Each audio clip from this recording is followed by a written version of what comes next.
Hello everyone, তোমরা তো দেখতেই পাচ্ছ আমি আজকে শাড়ি পরে রেডি হয়ে গিয়েছি। আজকে আমার ভোটের থার্ড ট্রেনিং রয়েছে পোলিং পার্টির সাথে। তো কী পরে যাবো ভাবতে ভাবতে একটু আমার মাথায় এই শাড়িটার কথাই এলো। কারণ এর যে কমফোর্টেবল আমি আর কিছু পেলাম না। আমি যখন শান্তিনিকেতনে যাই তখন প্রথমেই আমি এই শাড়িগুলো খুঁজে বেড়াই, কারণ এই শাড়িগুলো আমার আর আমার মায়ের ভীষণ পছন্দের শাড়ি। এই শাড়িটাও আমার মায়ের জন্যই আনা, কিন্তু আমি পরে ফেলেছি আজকে।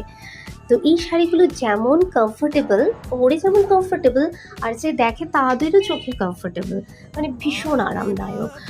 আজকে আমি যা কিছু পরেছি সবটাই সোনাঝুরি হাট থেকে নেওয়া। এই শাড়িটা, হ্যাঁ, গয়নাটা সোনাঝুরি হাট থেকে আসা একটা দোকান, আমাদের এখানে এসেছিল একটা মেলায়, সেখান থেকে নেওয়া। আর এই যে ব্যাগটা দেখতে পাচ্ছ, সেটা কিন্তু আমার এক বান্ধবী বৈশাখী দিয়েছে। তো এই শাড়িটার সাথে কিন্তু বেশ ভালো মানিয়েছে। কি বলো? আজকে আমার সাজটা তোমাদের কেমন লাগলো অবশ্যই জানিও।